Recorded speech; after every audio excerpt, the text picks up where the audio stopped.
Every rifle has its fans. Every brand has its loyalists. And let's be honest, some rifles get praised so much, you'd think they could shoot the wings off a fly at 1,000 yards with no wind and no rest. But here's the cold, hard truth. Some bolt-action rifles are painfully overrated.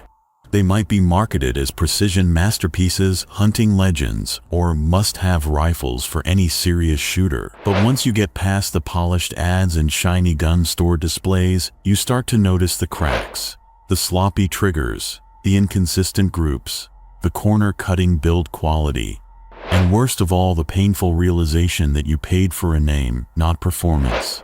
In today's video, we're calling them out, the bolt-action rifles that get way more credit than they deserve. These are the guns that people buy thinking they're investing in something elite, and later realize they fell for the hype. We're talking about rifles that cost too much for what they deliver. Rifles that ride their legacy or reputation but fail to compete in today's market. And a few that once were great but haven't kept up with modern standards.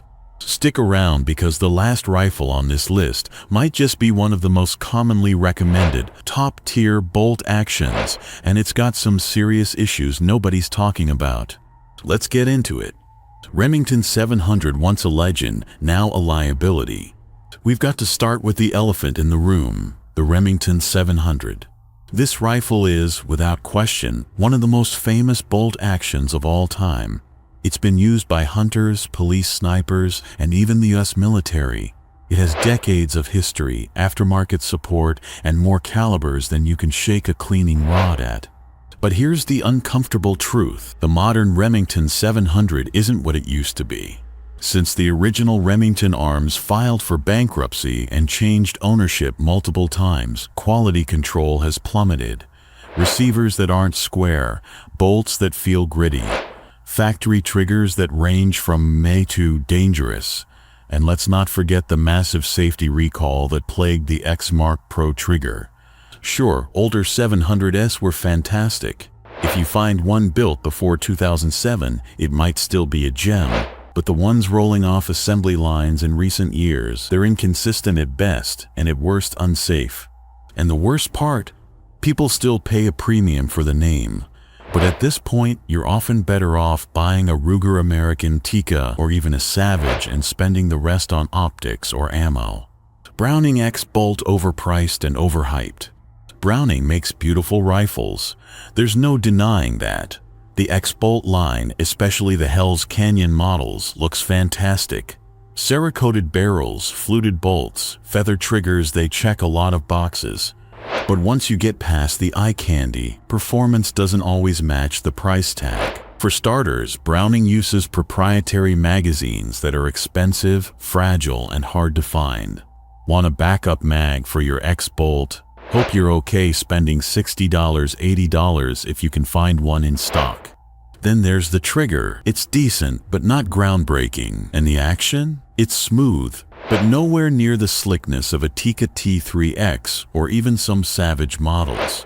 Accuracy? It's fine. Too many shooters report inconsistent groups, poor barrel harmonics with certain loads, and hard to resolve bedding issues. Bottom line, if you're buying the X-Bolt for looks, go ahead. But if you're buying for performance, there are rifles half the price that shoot circles around it. Ruger Hawkeye, built like a tank, shoots like a tractor. The Ruger Hawkeye is often praised as a classic, durable, field-ready rifle. And it is if you like carrying a 6-pound steel club through the woods. Let's talk reality. The Hawkeye is heavy, really heavy. Its Mauser-style action is strong, but the machining is rough compared to modern standards.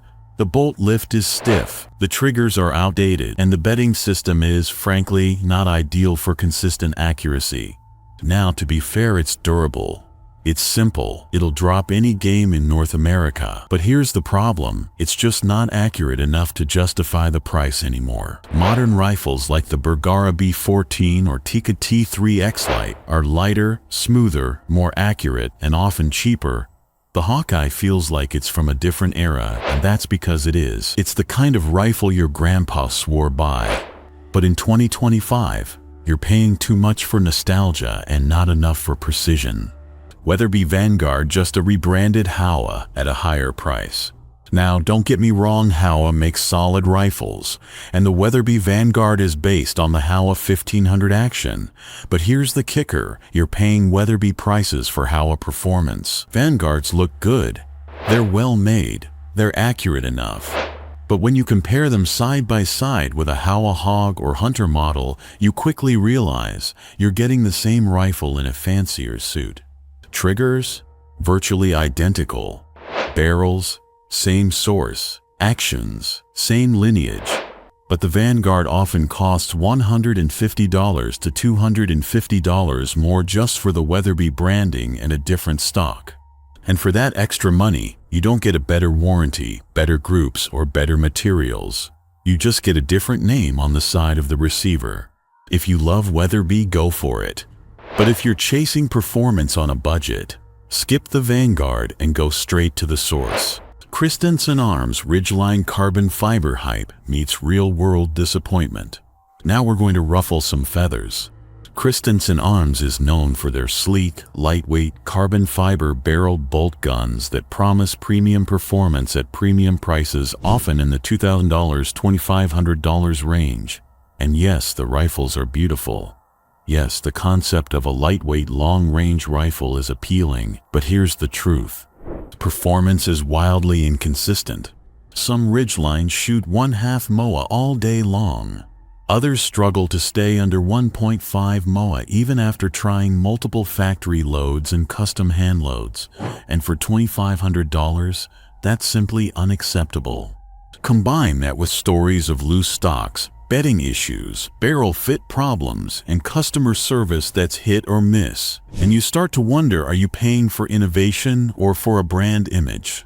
The Ridgeline looks like a dream rifle, but unless you get lucky and land a perfect specimen, there's a very real chance you'll be left wondering why your buddy's $700 Tika is out shooting you. Final thoughts: don't pay for hype, pay for hits. So here's the bottom line. There are a lot of great rifles out there, but there are also a lot of rifles that survive off reputation, marketing, or nostalgia, and in today's world of CNC machining, precision barrels, and data-driven performance, that's not enough anymore. The rifles we talked about today aren't worthless. They're not dangerous. But in terms of value, performance, and consistency, they fall short and often for a higher price than rifles that outperform them straight off the rack. And that's what makes them overrated. Because when you're spending hard-earned money on a rifle, you deserve more than a logo.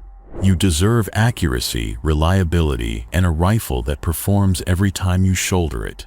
So don't fall for the ads. Don't buy into the name. Buy what works. Because out there in the woods, or out there on the line, the animal or the steel plate won't care what brand you're carrying. All that matters is whether you hit your mark.